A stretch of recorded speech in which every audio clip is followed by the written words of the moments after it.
Si Leonard Lawrence. Sa kanya na lang po. Sa kanya na lang po. Like as a family po dito. At ito po yung sumatakbo galing sa labas. Laging absent, Kuya Lawrence. Yan.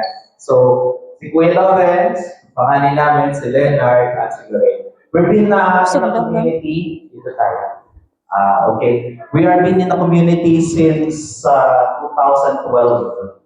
No po? So, 13 years na. Parang kailan lang. We still remember nung nandun kami sa pwesto ninyo, no? Si Alvin is really close to our heart sa aming mag-asawa. Kasi nung time na yun, masasabi namin, that's the lowest portion of our life. Kasi I'm jobless dito sa Bari. Yan. Jobless po ako dito noon. I was working sa one company dun sa Udea. And that is just after ng, if you remember the Arab Revolution dito, sa Middle East, nandun po kami. And by that time, kaupo ako lang po sa asawa ko, sabi ko sa kanya, Han, sama ka sa akin sa Bahrain, magdodoble ang sahod mo. Pagdating niya dito, puro siya reklamo kasi yung kanya daw monitor ay may likod pa. Samantalang sa Pilipinas, ang ginagamit niya, yung LED na. Or LCD noong time na yun. Yan. Tapos, may na-playan ako noon. Dahil nalaman ng company ko, tinerminate kagad ako. So, yung last 2 months na sahod ko, hindi ko nakuha. Last 3 months akong walang trabaho. Tapos siya lang ang may income sa amin noon, 250, no, Han? Tapos, dalawa sa kanila ay naggagatas pa. So, imagine niyo na lang, no? 50 BD na lang nag-iiwan sa amin. Tapos, magbabayad pa siya ng transport niya. 50 BD rin. Tapos, yung brother na yon, every time na magbabayad kami sa kanya, thank you naman siya. Pero after 1 week, hinihiram din namin. So, yun yung buhay namin. Until such time, yung brother na yon, si Brother Dennis, to be exact, no? I really honor that brother. Sinabi niya sa amin na, bro, may Christian Life program. Sama ka. Sama kayo. Eh, syempre, kaya, no? Utang na loob, eh. Hindi kami nakakabayad ng transport. So, sumama kami. So, happy na it will change our life. Na ngayon, nandito kami, nakatayo sa harapan ninyo because of that moment. So, Lord, really give something or do something for us to be, to bring where He want like us to be. Okay? So, masyado tayong Kuya Lawrence, ikaw mag-control. Lawrence. Yan. So, to continue, by the way, kami po ay National Couple Coordinator ng Youth for Christ. So, na-orient na po siguro sa inyo, no? Ang CFC po, we cater almost everyone. Merong Couples for Christ, of course, per couple. Kapag ikaw nawalan ng asawa, lalaki, we have the servants of the Lord. Kapag babae, handmaids of the Lord. Yung mga anak natin, 4 years old to 12 years old, Kids for Christ. Pag nagtungtong na sila 13 to 21, Youth for Christ, yan po, sila tatlo, Youth for Christ po sila. Then, kapag 21 and above na, up to 36, I think, ito na yung Singles for Christ. Yan. So, we catered everyone except lang siguro yung Babies for Christ. No? Yan. So, kami po sa Youth for Christ, lagi kami naglalaro. Yan. Okay po bang maglaro tayo? Okay lang? Okay, sige. Ang tawag po sa game na to ay Who is most likely? Bro, mukhang hindi ka magana. May delay. Ayan. Who is the most likely? Ang pagpipilian lang po natin, si Kuya Lawrence, si Kuya Leonard, si Ate Lorraine. So, 3 L po yan. Sila Lane po. So, gawin na lang po natin A, B, C. Who is most likely lang? Pipili lang kayo sino sa kanila ang most likely? Ano po? Simulan natin. Number 1. Who is most likely to excel in school? A? Sige, isa-isa natin, sister. B. C. A. Bias si sir. A. Yan. Brother. Si A. Sis. Sino po sa nila? Who is most likely to excel in school? Okay. So A and B po sa iyo. A and C. Ayan. Brother. Letter C rin. Okay. Han, sagot. Lahat naman sila sa akin. Lahat sila? Siyempre, mami ako eh. Nice, no? Di, pero actually, lahat po sila nag-excel. Nag-excel. Si Kuya Lawrence po, nag-aaral po siya ngayon sa American University as scholar. Yan.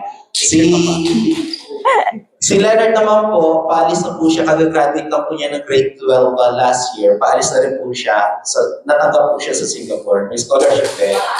Yan. Si Lorraine naman po, nag-aaral siya sa MKS, Modern Knowledge. Excel din. Doon kalilipat lang po niya doon. So, hopefully, maging same yung niya, yung performance niya. Okay, next, kuya. Who is most likely to be afraid of spiders? Sinong takot sa gagamba rito? Magsimula tayo sa likod. Brother. Letter C. C. Sis. C. Bro. Letter C. Si ate. Sis. Sino sa kanila? Si C. Si Lorraine. Okay. Han, sino? Si B, nagpapanggap. Nasa gitna po ang takot sa spider. Actually, pati sa ipis, takot yan eh. Lalo na nung umuwi ka ng probinsya, no? Sabi niya, Daddy, they're mutated. Lumilipad daw. Mutated daw ang ipis sa Pilipinas. Okay. Next, kuya. Who is most likely to cry over a movie? Yan. Sino ang crying baby dyan? Magsimula tayo ulit sa harapan. Si C. A. Si B. Si C. C. A. C. Si B. Okay. Yung mga service team, sino po? B. B. Kayo dyan. Daddy. Actually, mali eh. Yung mami. Mami, makakita lang yun ng umiiyak, no? Binalikan niya yung pinapanood niyang, Empress Key. No, umiyak lang konti si Empress Key, umiyak na rin siya. Pero sa kanila, sino? Si Bunso, siyempre. Si Bunso. Yan. Okay, next, kuya. Who is most likely to forget an important event? So, yung nakakalimot ng birthdays. Yan. Given na, sis. Huwag kayong mag-alala, accepted ko yan. si letter D talaga yan eh. Okay. Sa likod naman po tayo. Bro, sino po?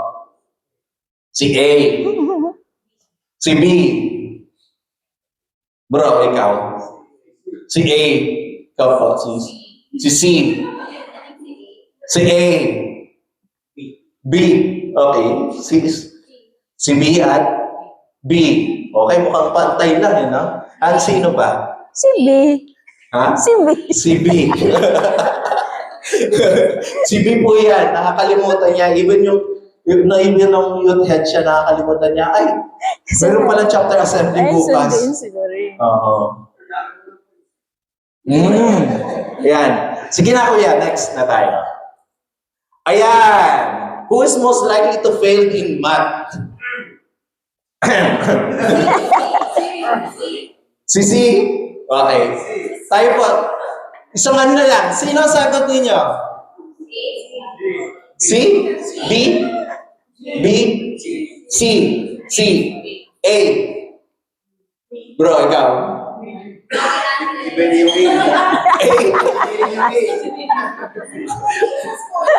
Oh. Sisi, okay. Hans, sino? Ano naman yan? Depende rin. Depende sa teacher. Ayaw talaga magpano ni mami. No? Hindi, yung mga boys, given na, magagaling talaga sila sa math. Pero yung girl, hindi naman papatalo siya. Hindi mapatalo. Maganda naman yung mga grades nila sa math. Actually, si Kuya Lawrence, ano siya, mechanical engineer ang kanyang kinukuha. Si Leonard, ewan ko, aeronautical engineering ang kukunin niya sa Singapore. At si Lorraine, ano bang gusto ni Lorraine? Wala pa siyang... Wala pa eh. Kasi ano lang siya Grade Grade 9 pa lang eh. Anyway, next kuya. And that's it. Thank you po. Wait lang po. Unfair naman po, kami lang po yung tinetest po. So, Wala nang balikan na. Wala sa script. Oh. Wala sa slide. Sige kuya. so, babawi. This time po, sila naman po yung options natin po. No? So, letter A si dad, letter B po si mommy. So, we will say some things po, who is most likely, and then sila yung options po. Ready kayo guys po? Yeah. So, first po, who is yung sinasabi namin pong pinaka-madiskarte sa family po?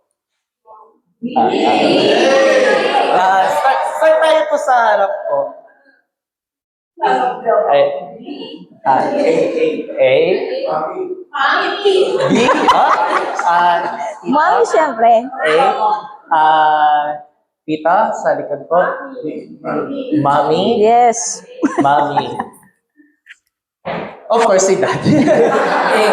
I mean, madiskarte naman rin po si mami. Pero po, siya yung lagi po yung nagbibuild ng madaming gamit po sa bahay. So, currently, meron kami pong greenhouse sa taas ng bahay namin. And he also plants a lot of crops po sa garden po. So, kaya siya yung parang yung madiskarte sa family namin. Second one po is, sino po yung sinasabi namin chismoso or chismosa sa family? Alam na. No? Alam na. Parang hindi. Parang ikaw Ating nasa yun. likod po. Eh? Ako po, hindi po. Tita? Daddy po? Si daddy. Bias ka bro. Tito? Mami ulit? Si daddy yun. B? A? A? Of course, si Mami. I mean, minsan po, nagkukwenta yung mga YFCs, tapos parang alam ni Mami yung ano nangyayari sa mga bata po. Like, parang, oh, siya ba yun talaga? Or siya yun? No po. So, si Chismosa po. Kayo guys. Ilagagway naman yun. Just sorry. Okay. Okay po. So, ito naman po. Who is most likely to be the best cook or pinakamagaling magluto? Alam na. Let's start po. Akita. Si Mami, syempre. Mami. Daddy. Mami. Daddy. Mami. Mami. Si Daddy. Okay, so, hindi ko masasabi. Kala ko wala kang dinner mamaya eh. Hindi ko po sinasabi na hindi marunong si Mami po. Okay. Si Dad, very good cook sa a lot of various food po. Mga Japanese food, mga Italian food, pastas. Wow, sample raw! Tama kayo sa mga YFC events namin. Sarap na. Si Mami naman, traditional Filipino po. Yung mga sabaw, mga masasarap. Pero si Dad lagi, baka wala akong para kumain mamaya eh. So, pero si Dad lagi po pang lunch namin sa school po, si Dad nagluluto. So, siya ang pinakamagaling magluluto sa amin. Next po, sino ang maingay matulog? Alam na. Okay, sa likod po. Mami, raw! Mami. Daddy. Dito. Daddy. Daddy. Mami. Daddy. Daddy. Tama si Daddy talaga. Is matulog lang. Hindi maingay pagising, no? So, maingay si Dad. Grabe ang hilig ni Dad na natutulog. No, isang time na nasira yung AC sa mga kwarto namin po. Natulog kami sa living room. Si Dad, grabe ang hilig.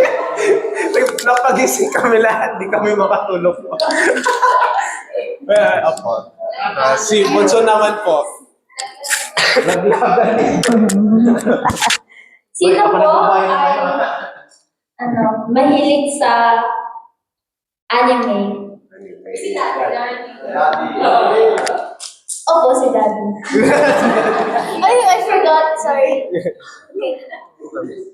Who is most likely po to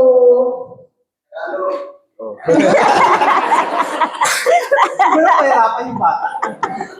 watch ng mga dramas po? Dramas. Mamaya. Okay. Si Mami po. Very obvious. Okay po. Ayan. Thank you, Thank you sa bawi. Sige, anak, upo muna kayo.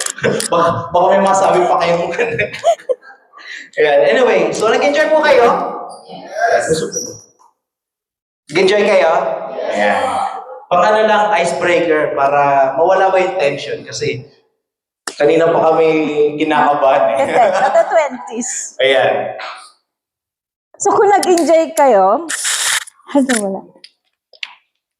Ito muna. So, I'm happy na nag-enjoy po kayo. And me too, kasi di ba parang yung ganitong game, it's a refresher. Sometimes kasi kapag parang di mo na naaalala na ganun ka pala in the point of view ng mga bata or kahit kayo guessing game lang to, but you were able to guess kung sino yun, di ba? And this kind of activity is very exciting kasi the more that you know the person, the deeper yung relationship natin with that person, di ba? And it goes with our love for that person. The more nating nakikilala yung bawat isa, the love is become deeper din. So it's a really good time na yung mga ganitong pagkakataon na sometimes you catch up with your families. Simple lang yung laro, but some way or another, it brings back yung memories na yung anak nyo pala is still know yung inyong mga lapses nyo or yung mga nakakatawang bagay sa inyo. Di ba, Dad? Yeah. Okay. So, having a family activities, not like only this, in a community, we were given an opportunity then to really have or attended an activity as a family. Usually, the activities that we are attending as a family is same like this. We were given an opportunity to give a talk as a family. It's one of the, for me, I appreciate it much kasi as long as ganyan pa silang edad, they're still with us. And some other events naman, yung mga simple events outside of the community, yung mga charity events sometimes, we were given this opportunity to attend some of the, yung charity institution dito sa Bahrain, yung mga, merong bahay ampunan din pala sila dito. So, yung nagbigay kami ng gifts for them, sponsored yun ng company yung husband ko, but we are very happy to be part, and we're selected some of the YFC then to bring them in that kind of event. So, ito yung mga activities na nagpapastrengthen sa family. In the same way with, maalala natin sa story of creation. Di ba doon sa story of creation sa Genesis 1 to 26, really God created everything, di ba? Lahat pinrepare niya. And then, after preparing everything, God created yung family in the person of our first parents, si Adam and Eve. So, that moment, God has a very perfect plan for our family. But, because of this, something happened, because of the sin, yung perfect plan na yun ni God for the family did not materialize. So, yung sin na yun yung first attempt ng devil to destroy our family. And that is the first attack on our family. Yes. So, I agree kay Han, no? Actually, because we get love, it's begin in the family. Pagmahal daw nag-start sa family yan. The family is the life's first school, di ba? Yung parents natin ang unang nagtuturo sa atin kung paano magsulat, kung paano maglakad, kung ano yung values natin doon nagsisimula, di ba? And then, it is also in a bigger and general sense. The family is a building block of the society. Di ba sinasabi natin na so the basic unit of society is the family. Totoo nga naman, kung walang family, walang bagong generations. Pero may isa akong ano sa inyo. This is scientifically nabasa ko lang. According daw sa sa psychologists, may 4 na general na ugali daw ang mga babae na dapat tandaan ng mga lalaki. Asan mga brothers natin dito? Taas ang kamay! Ayan. Mga brothers, tandaan natin to ha. Number 1, tama sila palagi. Tama? Number 2, natatawa na kagad kayo. Number 2, lagi silang tama. Number 3, kapag mali sila, tama pa rin. Okay? At kapag kumontra ka, may tama pa sa kanila. Yes, but really, sometimes the simple things about the family, it's a beautiful thing. Kami, Lola, kami family, the last time we went for movie is December. No? Right? Yeah. December. Mas gusto namin mag-movie sa bahay and, you know, less expense, less some things. Because we know that it is more fun in there. You can repeat the movie pag nakatulog ka ni Annie, di ba? Pero the thing is, the family nowadays is under attack in many fronts. Yung marriage daw natin is broken and the traditional definition of the family is being challenged. Ano yung mga challenge na to? Ito yung, the family is imperfect and beautiful gift of God. Di ba? Yung mga maraming challenges. Di ba? So, bilis na ng buhay, we almost forgot to show yung actual love natin sa mga bata, sa ating mga asawa. Most of the time pa nga, di ba? Typical na family ngayon, typical na dinner table, nandiyan ang pagkain, pipicturean muna bago sumubo. Di ba? Sa bahay namin, bawal ang TV, kaya ang dining table namin, malayo ang TV. Wala rin gadget. They can only say what they like to say kapag nasa table. Yes. So, I'm agree dun sa sinabi na ni brother dun, no? Even though yung family natin is under attack, but still, God has a beautiful plan for the family. And it is very important para sa atin is to know clearly ano ba yung plan ni God for our family. Yes. So, the greater plan for the family, there is a few. So, yeah, He is intended the family to be transmission of life. Tama? We get married, di lang para maging boyfriend, girlfriend mo for life, di ba? We transmit life. May kwento ako sa inyo. May ako sa kwento eh. One time daw, si father, nag-iisa. No? Tapos sabi niya, sa mga kalalakihan dito, kung kayo ay under ng inyong mga asawa, tumayo kayo at lumipat kayo sa kanan. Lahat tumayo. Everyone stand up. No? Lahat sila tumayo. Maliban sa isa. Lahat tumayo, lumipat sa kanan, maliban sa isa. Sabi ni Father, sa lahat ng lalaki dito, ikaw lang ang matapang. Sa lahat ng lalaki dito, ikaw lang ang astig. Sa lahat ng lalaki dito, ikaw lang ang hindi under. Tapos nilapitan ni Father, kapatid, ano ang masasabi mo? Sabi niya, Father, Ayaw kasi ako patayuin ng aking asawa. Kaya pala hindi siya tumataya. Pero really, it is not just because we are being called, following our husband or following our wife. It doesn't mean that we are under. Napaka-overrated na yan. Pwede bang we just loving them? Diba? Kasi nga sabi dito, husband daw, a good husband is hard to find. Tama, mga kapatid? Mga lalaki, mga brothers ko dito, a good husband daw is hard to find. Correct? Yes. Kaya mamaya pag uwi nyo, maghanap kayo ng magandang taguan. Para hard to find. But really, each family in the home of God, each member belongs to God. Each and every one of us, ang ating asawa, ang ating mga anak, they are God's plan and they are a part of God. Parents must regard their children as children of God and respected as a human person. Mga anak daw natin, steward lang tayo. Kaya kung ano yung ginagawa natin sa kanila, what they become in their future is the reflection of ourselves. The fundamental task of the family is to serve life, to actualize in the history of original blessing of Creator. That is transmitting the procreation of divine image from one person to person.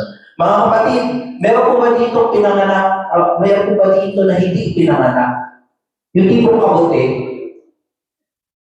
yung bigla na sumulpot. Wala, no? Because all of us belongs to a family. Correct, Han. And the second one would be, the family is a place for teaching children and training leaders. Ito yung napakaganda, lalo na sa mga nagsisimulang family, right? Wherein both of us, yung husband nyo and yung wife nyo, is coming from a different culture. And bringing them one in one family is a challenging part as a parents, right?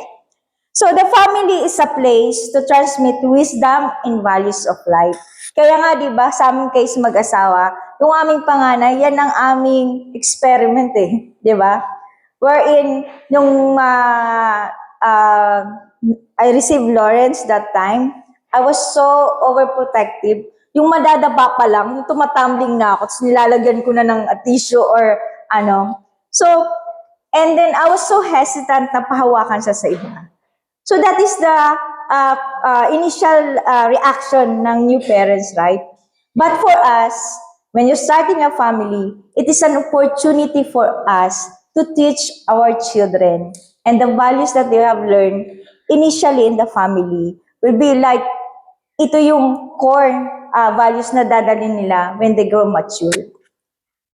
The overall education of our children is most serious duty. So ito ay hindi lang basta-basta. It is parang sa ano ba yan, pagka mayroon ba sa company natin na compliant, yung mga ISO, ito ay ating compliant. Kailangan tayong sumunod at maging seryoso, giving this kind of teaching to our kids. Parents have the first responsibility for the education of children. They bear witness to this responsibility first by creating a home. So home, mga kapatid, where values are there, where tenderness, forgiveness, respect, fidelity, and disinterested service are the rule. Teaching is not formal, but rather comes in the everyday activity in the home. Kaya nga, di ba, when they're still kids, tinitrain natin sila. I do remember yung initial phase ng tawagan naming mag-asawa. We used to call our each one na honey. Yun yung endearment namin. But when you already have Lawrence, ang tawagan namin, mommy and daddy. Kasi one time, I called him, yung sobrang galit ako, sabi ko, Don! Hinaya ako ni Lawrence. And from that day onwards, I feel like kung ano yung sasabihin ko, minimimik ng anak ko. So, we tend to call ourselves na mommy and daddy para they could follow. But when the time comes na they can know na, distinguish na, we go back to our endearment. Mas masarap kasi kahit galit na tinatawag ka pa rin ng Han, love, or whatever. Because it somehow lessen yung init ng ulo mo, right? Mga mami, Sisters? Correct. It is our utmost importance to help mold our children to grow in maturity through an outpouring of love, discipline, and education and virtual values. Ito talaga, di ba, yung tinuturo natin sa mga bata and in their initial stage ng life nila. Maging mabait, mapagmahal, forgiving, maging generous. Kaya nga, di ba, meron tayong mga rhyme pa nga na sharing is caring, di ba? We instill the values so that they could carry it when they already started their formal education. Ayan. Thank you, Han. Actually, mga kapatid, no? Pag tinawag mong mommy, daddy, ang iyong asawa, nakakailang. Kasi hindi mo naman asawa, hindi mo naman nanay o tatay. Diba? That's why we bring back the endearment sa family. Okay? So, nasa tayo ngayon, mga kapatid? Well, what is this venue? Church. Sa church, sino ang leader? Priest. Ayan. The next part of our talk is the family is domestic church. So, ibig sabihin, kung domestic church ang family, dapat may pare. Tama? May pare. And according here, the spirituality of the family love is made up of thousands of small real gestures, one of which is for men to rediscover their God-given role as father. Ibig sabihin, mga brothers, tayo ang pare sa bahay. Tayo masusunod, and our wife should be following. But that doesn't mean that we are going to cross a boundary where the point that we were overstepping the personality. May thin line para doon. But the real thing is that the parents are supposed to be the priests of the family, and they are the one presenting God to the family by their example of living Christianity, by diligently teaching sculpture, and by using symbols.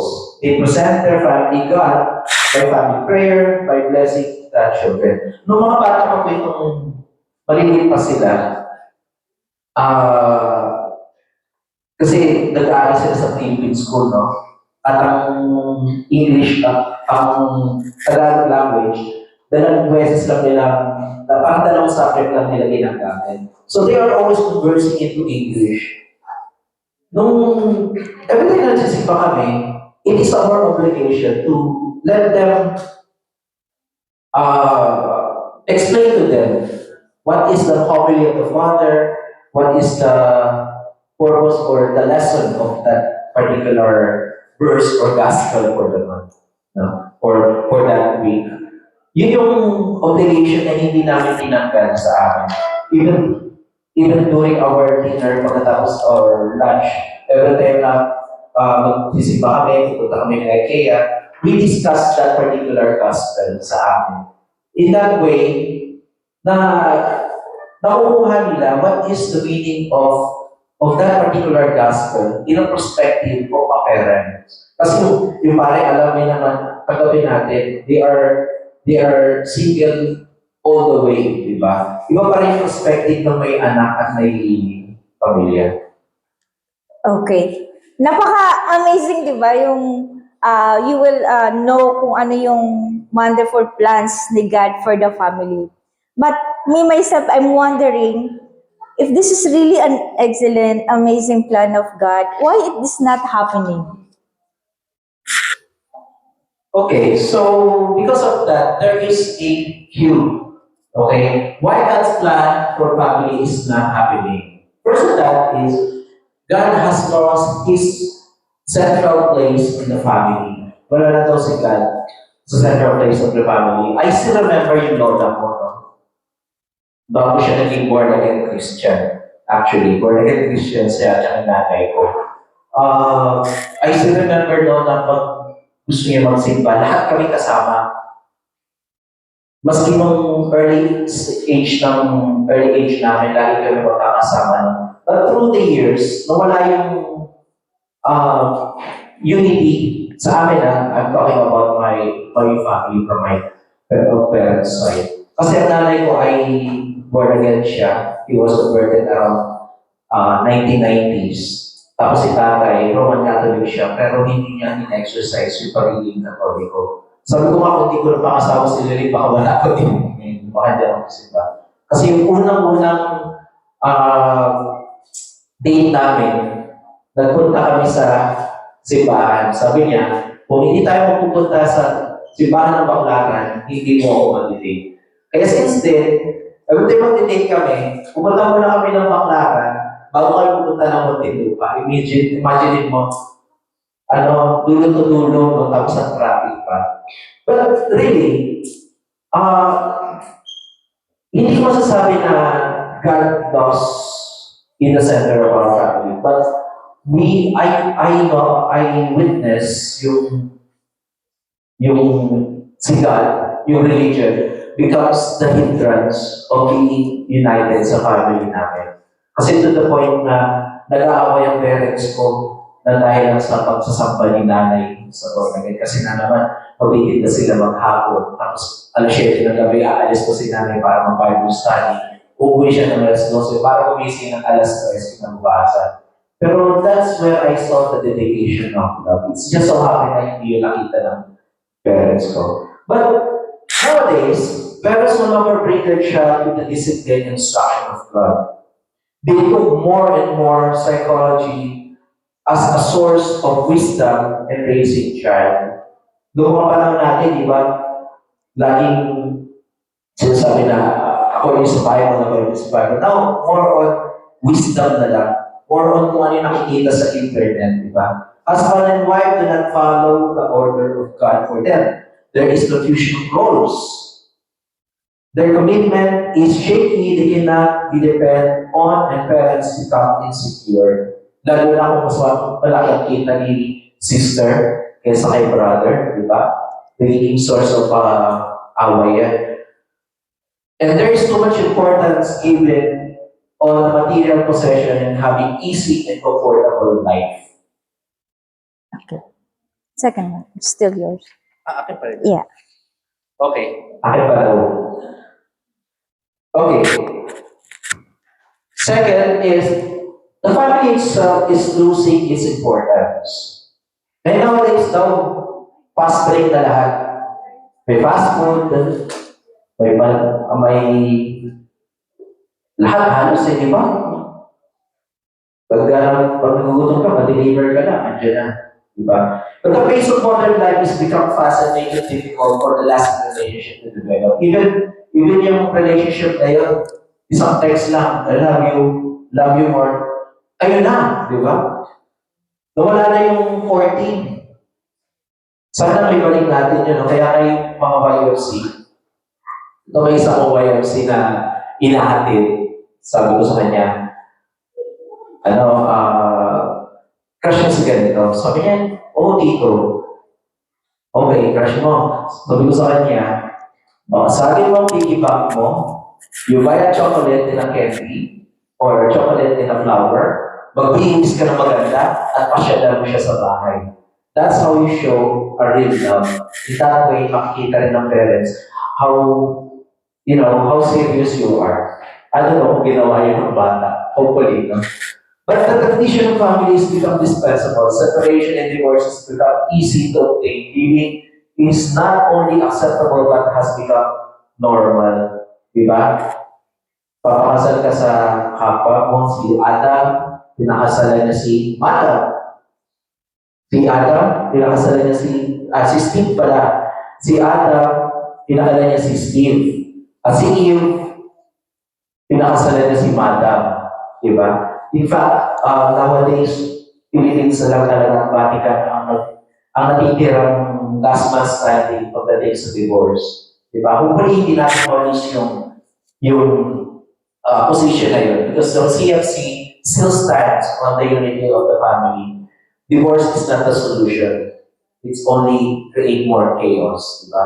Bakit nga namin sisirain ang pinagtuklod ng Panginoon if we can still build them together? That's where the couples for Christ came in. Maraming cases sa couples for Christ na relationship is almost in the brink of separation, but couples for Christ step in and help them, in their relationship. Okay, I totally agree with you, Han. I also believe that because of God has a great plans for the family, and He wants His love and grace to overflow in the family, evil doesn't want it to happen. That is why the family is under attack. The devil wants to break up the family and promotes many things to undermine the family, such as secularism, taking God out of the picture in everyday life, including educational system and government. One of the example nitong secularism na sinasabi is that let's say in India, di ba nadi-divide sila because of the balancing religion and secular activities. Sa United States, separating the religious side to the state itself. And wag na tayong lumayo sa Pilipinas, di ba? They're pursuing and really trying their best to pass on this bill para sa divorce. And another thing is the relativism, belief that there is no absolute truth and that truth is subjective and viral indifference among others. As Pope Francis notes that rampant individualism makes it difficult today for a person to give oneself generously to another. So as you see mga brothers and sisters, when you try to browse your Facebook, ang daming mga not truthful things that we believe so na yun yung truth, di ba? Ang daming, they can easily persuade you on believing something that is not right. Di ba? Sabi nga ni Pope, due to individualism daw, yung antingin mo lang is, it is like selfishly like just looking at yourself. Laging ikaw. So it's very hard for you to give yourself generously to others and even like to your own family member. It's hard for you to sympathize and even like commit to be like, to be there on that person sa family, sa mga anak, sa asawa. And by doing so, ano nga ba dad yung dapat gawin ng mga family? Okay, so sabi ni John Paul, next ko yan. Balikan mo na doon. Yeah. Sabi niya ni John Paul II, St. John Paul II, the family becomes what we are. It is imperative that as a parent, as husband and wife together, make decision, make that the center of our family. People will know that the Christian, by the love in the heart and expressed. May kwento ko sa inyo mga kapatid, no? One time daw, sino taga Mindoro dito? Ayan, tita, pasensya na. I'm going to use the katutubo there. Okay. So, one time daw, merong mag-asawang mangyan. Okay. Pangalanan mo nga, sino ba ang babae? Sure. Wala iba? Ikaw ang taga Mindoro? Lane na lang ako? Okay. Sige, sabihin natin. Yung babaeng mangyan, si Lane, yung lalaki ay si Don. Okay. Anniversary nila. Okay. So sabi ni babae, ni Lane, sabi niya, ay kagasipag mo. Anniversary naman natin. Ay hiri ang 100. Bumili ka nga ng bago mong tsinelas para maganda ang iyong tsinelas. Ay sabi niya doon, mabibilis ng lakad ko niya eh. Kasi ay bago tsinelas. Sige, ay ako yayaman na. Binamaan siya, punta ng bayan. After 1 hour, nakakasili. Abahali pa, di pa nakabalik yun. Yung isang oras, naging 2 oras. Naging 3, naging 4. Ay, nasa na kaya yun? Tapos kinabukasan na. Ay, nasa na siya? Saka lang dumating. Sabi ni Don, ay akala ko ibibilis ang aking lakad pag na ako'y nakabili ng bagong tsinelas. Ay, bumagal naman. Bakit? Ano bang ginawa mo? Hindi pala tinanggal yung tali. Kaya lakad niya gano'n lang. Pag makauwi ng bahay. Pero, really, what the lesson there is that simple lang siya, di ba? Simple yung problema. Pero isipin yung problema, lumalaki because of how we handle the things. If we handle those things, ano ba paano natin siya handle? Ikaw, paano tayo handle? This situation na yun. Sasamahan ko siyang bumili ng tsinelas. Yeah. Malamang ako, tatawa lang ako eh. Tatawa lang ko lang. But the thing is, the small things, those small things can become big if not handled properly. Diba? Maliit lang yung problema pero biglang lumalaki. We are not perfect family. We are striving to be Christian family that God desires us to be. But here are some tips where we can share to be family. Sino mauna, kuya? Si Bunso? Okay. Bigyan mo nga ng microphone si Bunso. Okay. Okay, ate. The first is, eat together. You wait for daddy. Huh? Okay. So for eating together po, we have this like tradition within our family where we would, on Wednesdays po, we try to order pizza or anything like fast food, like chicken. And then we would sit on the table po or there would be a movie playing. And then there po, we will have a discussion, like talk about our lives, what's going on in school, housework, even like mommy fighting with her coworkers. We'll talk all about that po. And it's like a very heartfelt tradition for our family so that we can get to know more about each other. Ayan. Thank you, ate. Thank you, ate. A family daw that hardly eats together and does not talk but watches TV or look to their smartphone is called barely familiar family. Hindi mo raw matatawag na isang pamilya. Yung pamilya nakaupo sa isang table pero nanonood ng TV. When the children is engrossed with the computer or at the table or mobile phone, they don't talk to each other. This is not a family. It is like a boarding house. Tama? Kaya pag gawin ng bahay, ha? Let's make sure na ipapatabi natin yung cellphone. Kasi buti pa boarding house eh. Yung mga renter nagbabayad. Samantalang tayo na naghanap buhay, tayo pa nagluto, tapos tayo pa naghugas ng plato, mga anak mo, hindi man lang nag-thank you. No. We have to show them that they have to be grateful to us. Same way that how we grateful to them. Di ba? Dapat makita rin nila na it's two-way street. It's not just one way. Next. Next one would be pray. I'll call Kuya Leonard for that.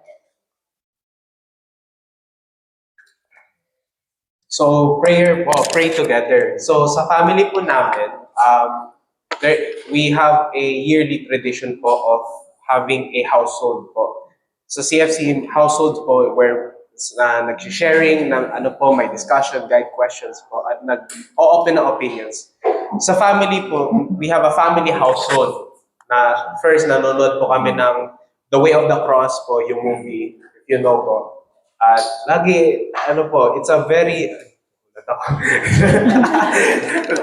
it's a very emotional movie po. Ilang beses na namin napanood, pero si Mami, nagtatago pa rin nakikita na sasaktan si Jesus Christ sa movie.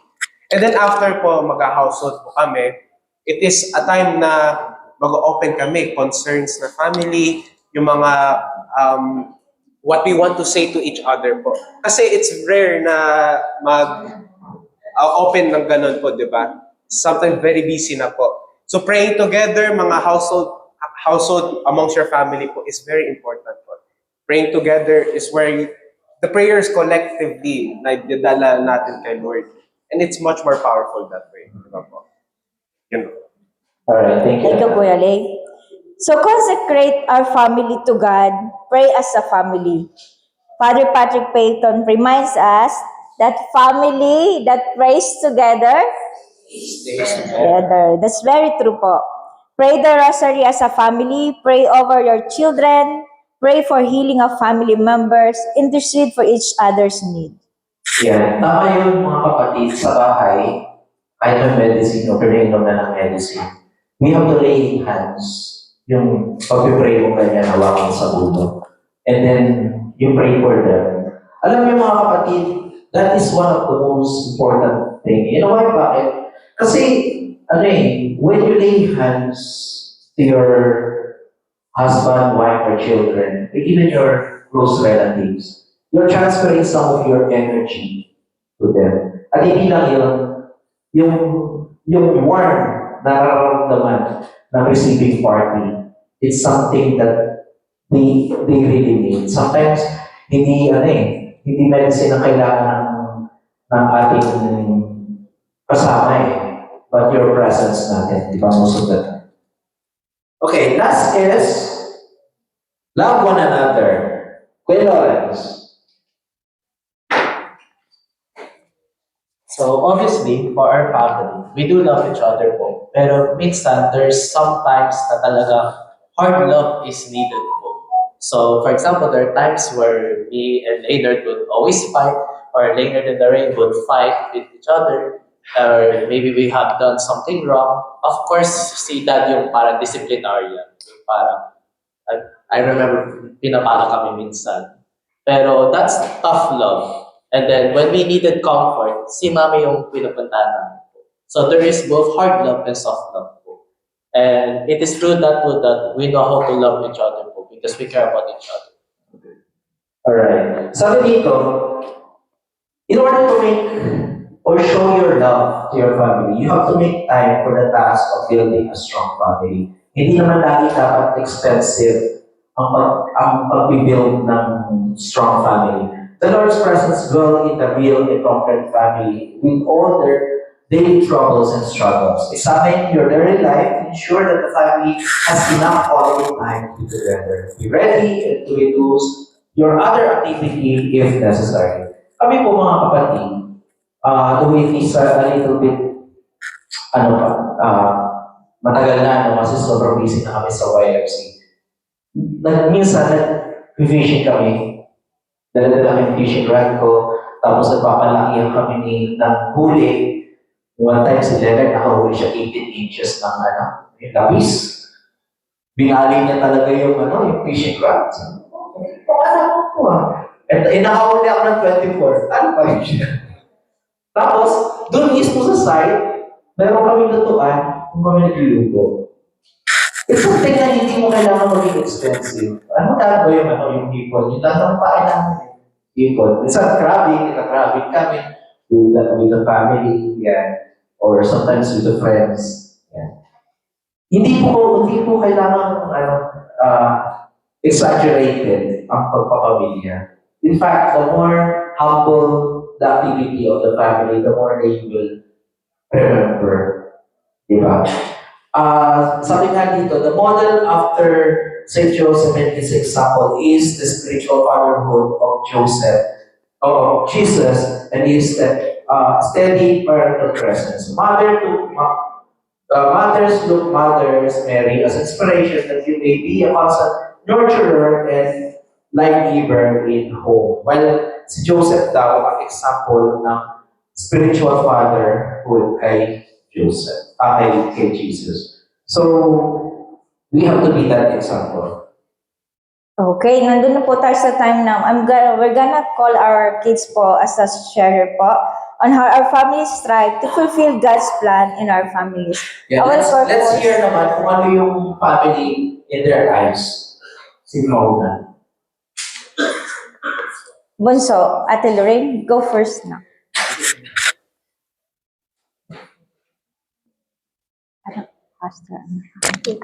Good evening po. My name is Lorraine. I'm 14 years old and I'll be giving you guys po a sharing. So, growing up in this community has really impacted me and my life as a Catholic person. It was already in me to be one who worships the Lord, one who did the sign of the cross, one who reads the Bible, and one who prays during times of need and to worship. But let me share to you all how my life really went here in this community. I have been here since I was a baby po. Like what mommy and daddy said, we moved here in Bahrain when I was still very young po. I started out as a child in Kids for Christ, alongside with my kuyas. At first, it became a routine for me na to pray every day, going to school, at the dinner table, everywhere po. I've always been in every CFC event po with my mom and dad. I always listen to the worships po, even though I'm just playing in my tablet. And those songs really got very deep within me as I grew up. After being at KFC, when I turned 11 years old, I was invited to go to YFC. In all honesty po, I didn't know what I would do before I saw it. Kasi all I had was a glimpse of dancing yung mga Hindi songs po, like as a little kid. However, being in this community for teenagers really made me realize how life truly is.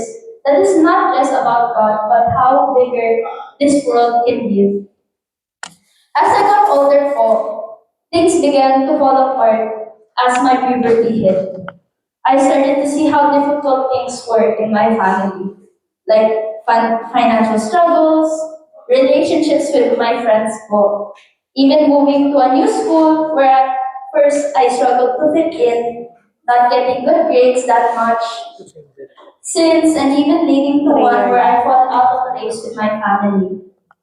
The perfect life that we had as kids don't last forever as we grow up. Sure, all my life I told myself that I'm religious, but I didn't know whether or not it's my own because everything became so different now. I often struggled to remember who I want to be and isolated my own self from people who cared because of how fast problems and how big other people's opinions had an impact on me. However, I'll just say this, but without this community and my parents teaching me the lessons I need to know in life, teaching me how to act or what I should do in situations, I wouldn't be here today.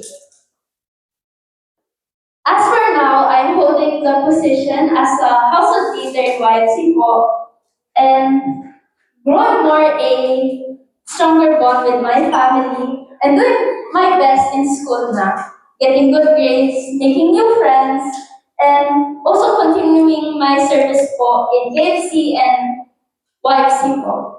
I am determined to live my life to the fullest and smile the brightest in days of darkness. And even with the struggles of trying to know who I am, like as a person, like my future ambitions, my struggles, one thing that won't ever change is my love for the Lord and also my family, since they're always here for me. I will always be a servant and I will be a light, not only for myself, my future and my dreams, but for those in need, and especially for the people I love, which is my family. I keep praying that I will always worship the Lord. I'll keep loving Him forevermore, even as I grow up. That's all. Thank you. Yeah, thank you. So, yes, so, susunod po, ito po, ang susunod po, ito po yung fighter namin sa bahay. Hindi po dahil sa matapang siya, kundi dahil Takot sa spider. takot talaga sa spider. Let me call Kuya Leonard.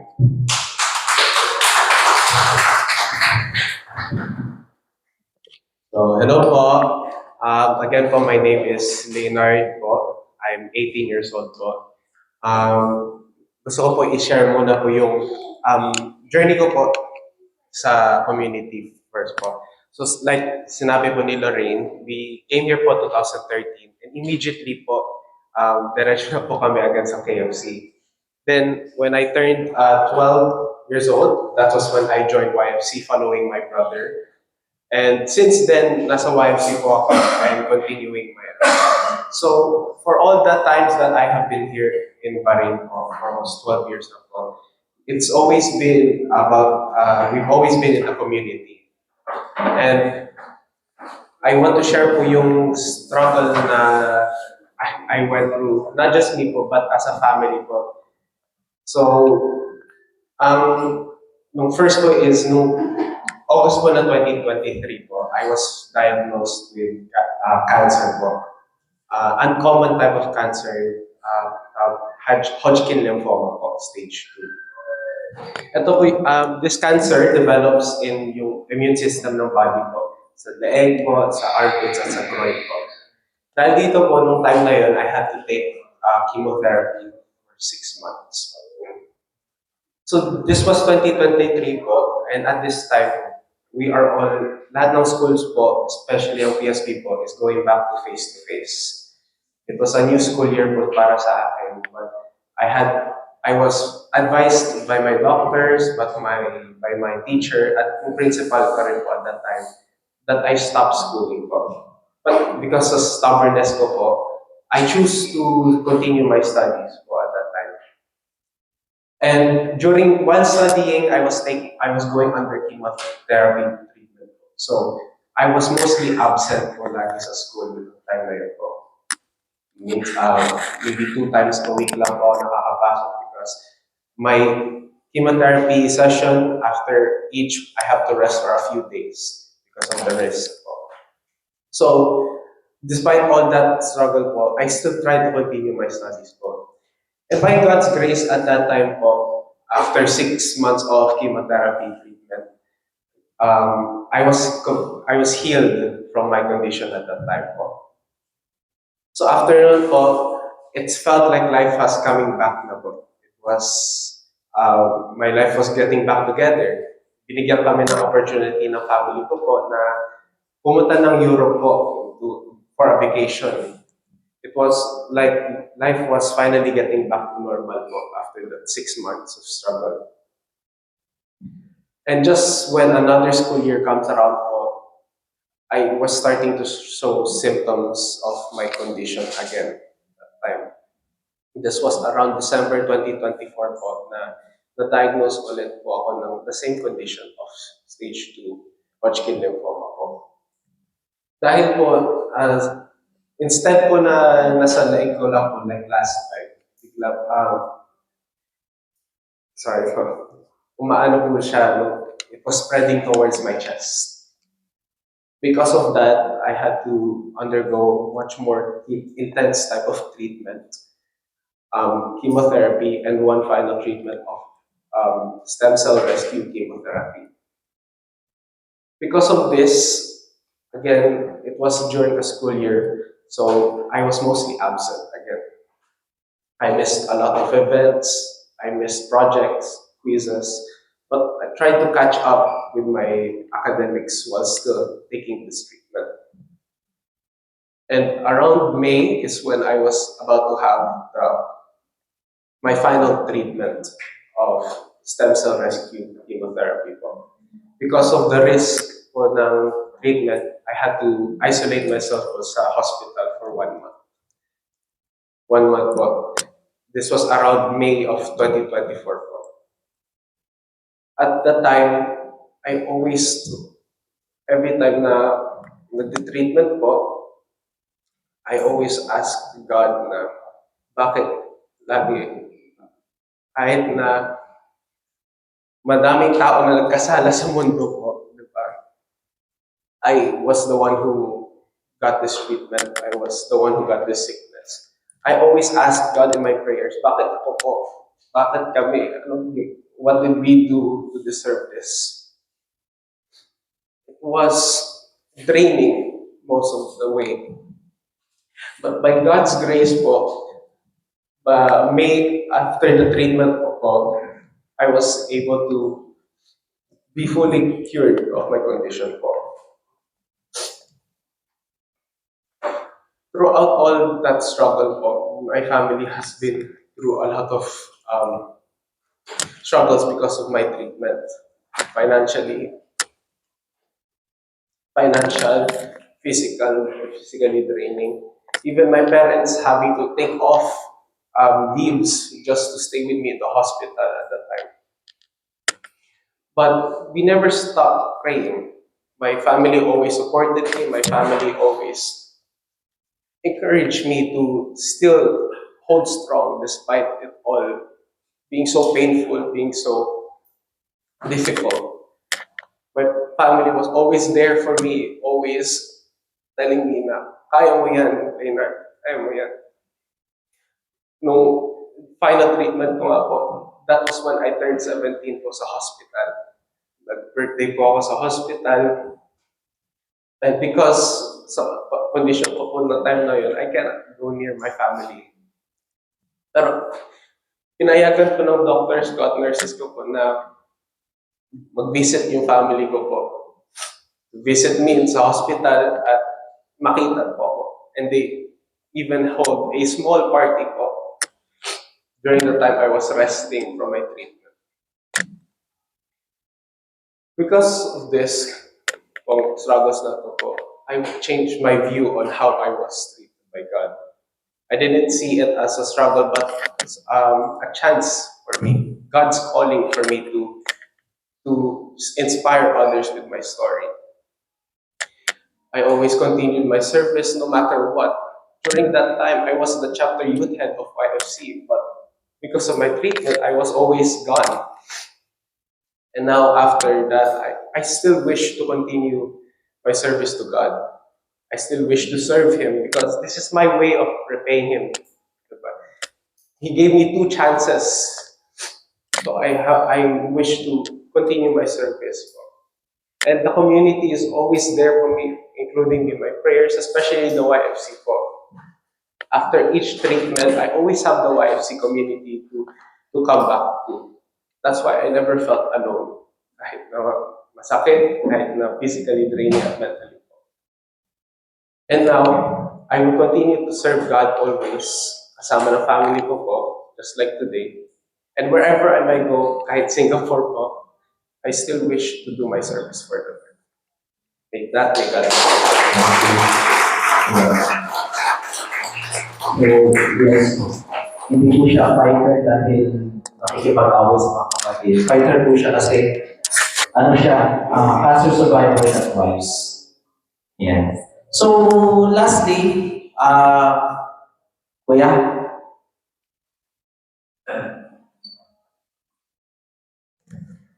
Hello po, I'm Lawrence, I'm 20 years old, and I'm the proud eldest son of the family. As my parents and siblings have already told all of you, our family has always been active and engaged in the CFC community for a very long time. And my siblings already told stories of that. But my family served in the community in many more ways. We have served together as families, as a family, from being family talk givers for a KFC family conference once, to now being family sharers 2 and 4 CLPs. Me and my brother, as my brother have said, we have served as YFC Bahrain's chapter youth head, and even now my little sister serves as a household leader.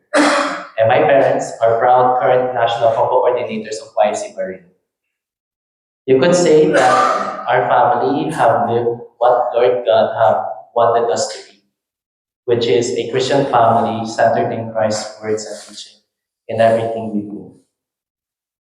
But as they say, God gives His toughest battles to His toughest soldiers. And that is exactly how I felt in our family. It was 2023. I was supposed to be studying in Italy in a university called Politecnico di Milan. I was already integrated there in my first semester. In fact, a week shy for my final examination. I was already living there alone for almost 4 months, when suddenly, the school informed me of my rejection because of my Philippine School Bahrain credentials were not good enough for the standard of the school. At that time, I was experiencing depression, both from the loneliness and from the cold of the winter times there. And so my parents immediately brought me back here in Bahrain to save me from depression. But that is after all the money, resources, and time spent there, gone for nothing. It was in the same year that the business that my parents have invested with went bankrupt. So my lola and tita, who are supposed to help us run the business here, also had to come back to the Philippines because of vision issues. And then in late 2023, my brother's previous illness has reoccurred and was even worse than last time. As my brother have shared, this was a painful time not just for him, but for us who weren't able to see him for weeks during his final treatment. But honestly, these situations are only the problems we tell other people, when in fact these were only two of the many problems our family is facing. As you can see, my parents were always stressed and tired from working very hard to keep up with expenses, cost of living, my college education, my siblings' tuition fee, paying the debt we had accumulated from the banks and friends, and even the table in our table. At the same time, me and my siblings had our problems to face too. Stress, our studies, and even our personal lives. Because of this, we would always argue and fight each other, even for the smallest things that is happening in the house. As small as unwashed dishes, hindi naguhugas, to larger issues such as our discontent and things we dislike about each other. We would always shout at each other without listening to what we each said. These arguments even went into how we do our service in the community, especially in YFC, the community that we love so dearly, just because we felt burdened due to our finances and our countless services. I even heard my parents during one of their arguments to step down of all the services in the community and even laying low because our situation is too much to bear. This whole situation came to a boiling point where I, who normally share my pains and sufferings with my family, most especially my parents, had to keep them shut to myself due to the fear of erupting arguments, being misunderstood, and most of all, adding more pain to the things that our family is experiencing. Titos and titas, I was taught throughout the years to be strong because my parents were preparing me for a tougher life out there. But what they didn't prepare me is the hurt of seeing my own family, who is supposedly to be loving and Christ-centered, filled with hope and love for each other, suffering and fall apart. Titos and titas, our family asked God why we're experiencing all of these problems, hurt and suffering. We served God countless times, and yet we're still seeing our family go through many things and fall apart. Like what Maynard said, we serve God, and yet we suffer. But there's a lot more people who deserve this pain and suffering. Why us? But it is perhaps through these challenges and problems that we were tested by God. Not on our knowledge of His teachings, we know that, but tested on our faith to Him and our love for each other. And it's precisely those two things that we have lost along the way. However, like what the community and like what Jesus always says, we can always go back to Him. We can always bring Him back to the center of our lives, and most importantly, in our family. To take inspiration of the Holy Family on how we can hold on to His hope, no matter the difficulties and pain we experience. And so my family went back to basics. We started praying every day again in the morning, in the car while we went to work and school. And at night, before we sleep, we went back to going to Mass every single week. We started to treat our services as not just tasks to do, but as a genuine way to learn more about His love for our family. We finally started to have fun and to spend time together as a genuine family. It is through these moments of prayer, discernment, and realization that our family realized the importance of never losing hope to Him. And most importantly, always choosing to love and forgive our family. That even despite the struggles and problems we face, and the personal grudges we have, we still choose to believe. We still have many problems, but we continue to see the light on the plans we have, and slowly, we were able to see the small victories that is happening in our family right now. Our family have recently concluded our 2025 YFC Bari National Conference last September, where 100 YFCs and guests have attended. This was an event our family and many other people had been planning for months. And we still serve for many events in the community, from handling some of the stage logistics for the 2025 Middle East Live Catholic Conference held here in held in the cathedral, where many SFCs from countries in the GCC attended, and even preparing for the upcoming KMC Family Conference that's Our family have been blessed by God with a new place to live last August, which is also a large enough space to have YFC and even CFC activities on. Now our house has become a place of worship and evangelization. As for my family, my brother Leonard, as you may have heard, he is thankfully now free of his illness. He has graduated high school with high honors and is now working hard and preparing for his university studies in Singapore for aviation and aerospace, which is a dream he thought he would never able to achieve. My sister is now studying in a new school, and while she said it would be tough for her, I just know she will do well. My father and mother, while they're still struggling with their finances, they still believe in God's blessing and currently still serving as the National Couple Coordinator of YFC Marine. For me, I'm currently studying even harder to achieve the dream job I'm aiming to get, so that I will soon be able to help my two siblings to finish their education. After I came back from Italy, I was blessed to meet some people from the university I'm studying in, which is the American University of Bahrain, and I was able to get a scholarship. And it was just recently that I got my scholarship amount increased to 50%.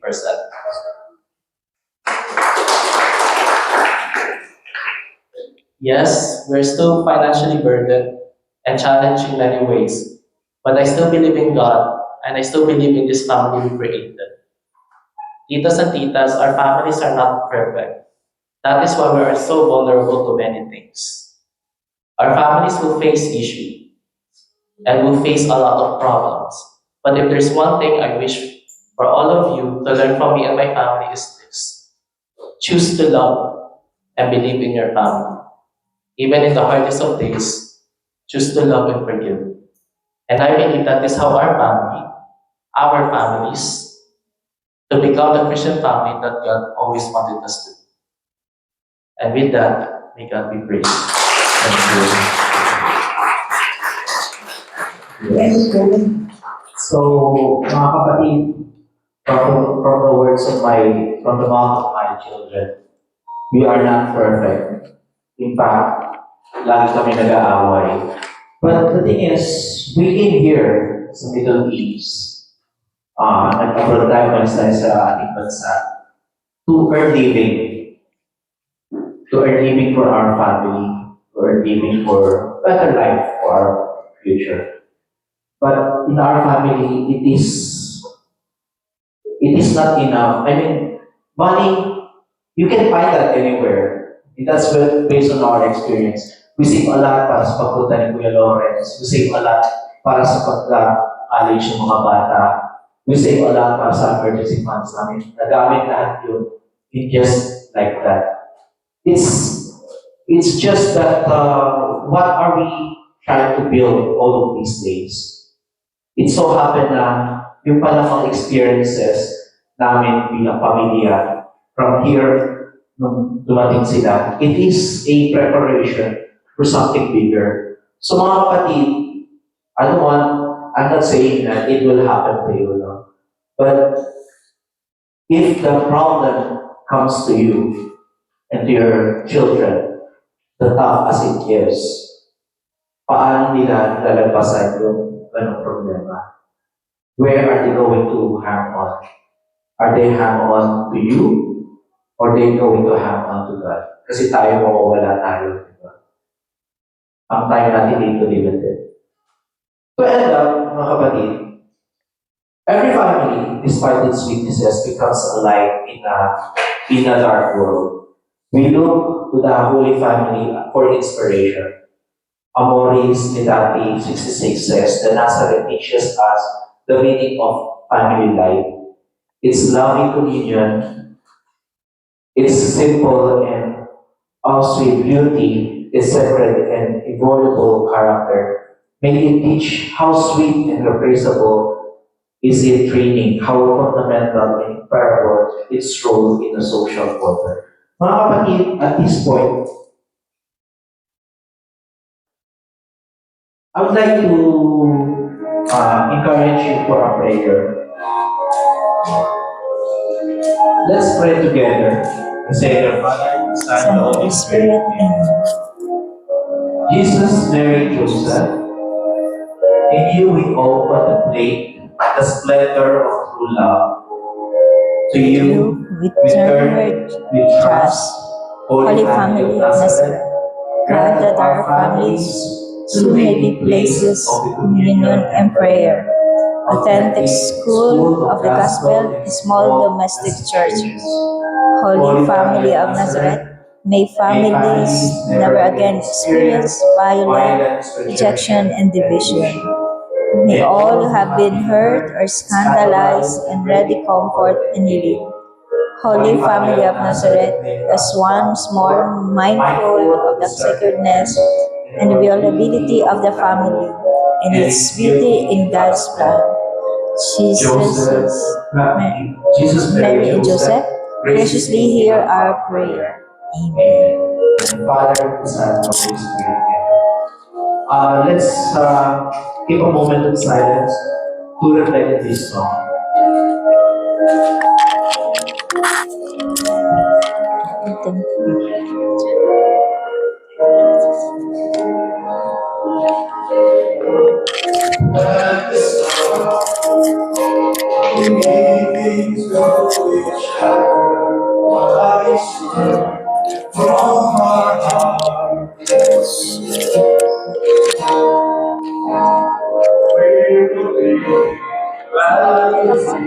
Thank you po. And today we'll build it strong. We'll build a house of faith. And together we can Mga make. batang siya. And when the storm winds blow, it won't fall down. Pasensya na po. As one year will grow, and our home will know. Be around so clear.